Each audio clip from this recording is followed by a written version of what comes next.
There's a lot of techniques that we use to bring a synth sound to life, and one of the most important ones is modulation.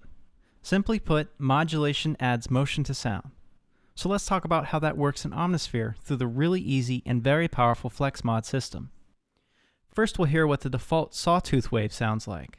Now let's start with modulating a filter with an LFO.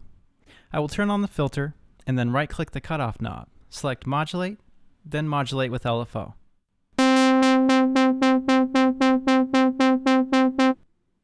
And you can see that over here in the Modulation Overview section, a routing has been created where LFO1 is the source and cutoff is the target. And this slider here controls the depth. So let's say I want to make the sound move in the speakers from left to right, so I want to modulate pan. So I'm going to right-click the pan knob, select Modulate, then Modulate with LFO.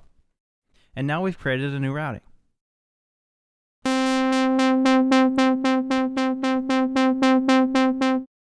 Did you notice that LFO2 is automatically selected by the FlexMod system and it was assigned to pan? The FlexMod system is very powerful.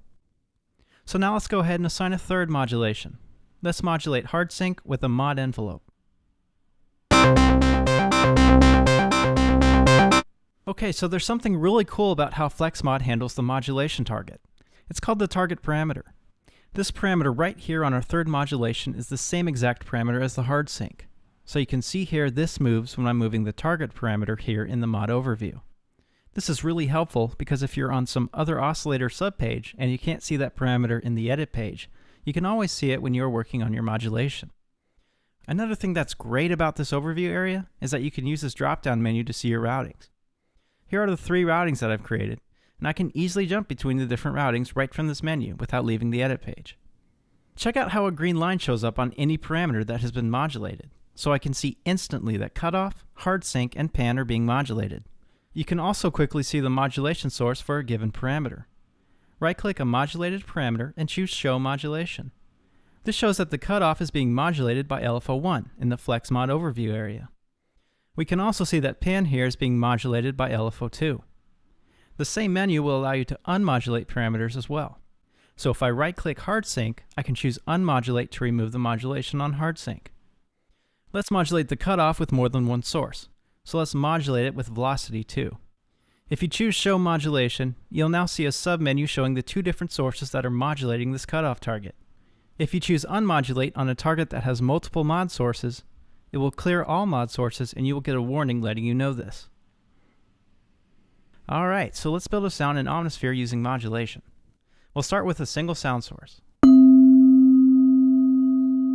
And to make this a little more interesting, let's turn the arpeggiator on.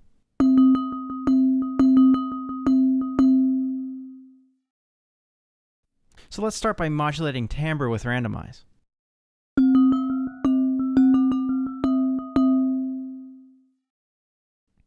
Then let's also modulate timbre with velocity. Let's go on now and do even more. In the filter, let's modulate the cutoff with an LFO, and then let's modulate the filter spread with a mod envelope.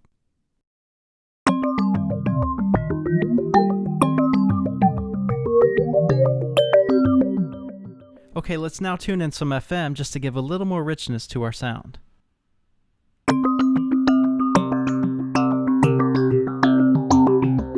Okay, so I'm really liking how it's sounding, but I don't want that depth the same all the time, so let's modulate the depth with randomize.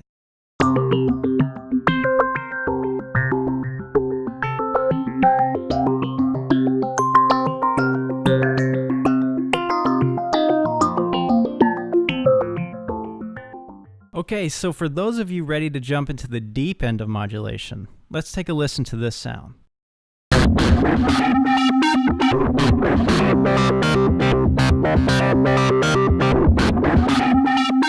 Now all of that's happening in the synth engine on one layer, and there's quite a bit going on here.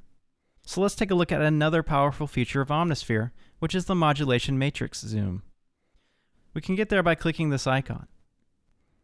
And we can now see all the mod routings in one place. Not only that, but you can edit them here as well. There are 24 slots for modulation routing, and that's shown on 2 pages. All of the mod routings can be muted or inverted. You can change the source by clicking the Source Selection pull-down menu. You can adjust the depth. You can change the target by clicking the Target pull-down menu. And you also have the target parameter, so you can always see what's going on, including the activity that's occurring on any given modulation routing. This is also a good time to point out the mod range display. You can see this on all of the target parameters in the interface and in the mod matrix. So you're seeing the effect of the routing on the target parameter as well as a blue line, indicating the range with which the depth is affecting the modulation.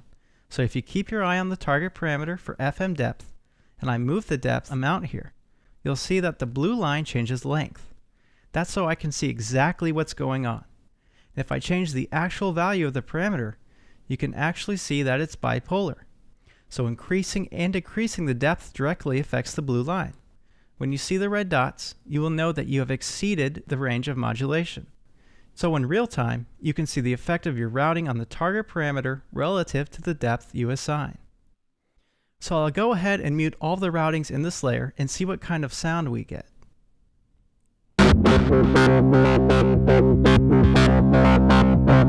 You'll notice that despite muting all the mod routings in the modulation matrix, we're still hearing modulations in the sound. So why are we still hearing modulations?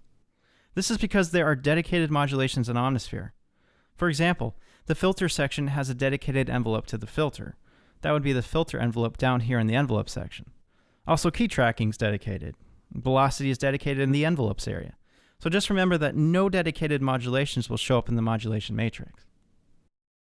One final feature I wanted to show you in the modulation matrix is smoothing. I have a very simple example of a waveform here being modulated with a square wave LFO. As I bring in smoothing, what you'll hear is that the square wave itself gets rounded and smoothed. So let's take a listen to that.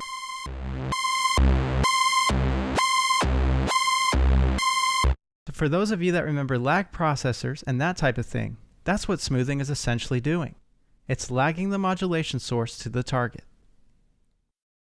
So finally, we have a new sound here, and I'm going to use this to demonstrate a couple of important concepts about dual layer sounds, where you have sounds on layers A and B and lots of modulations on both layers. So let's take a listen to this sound.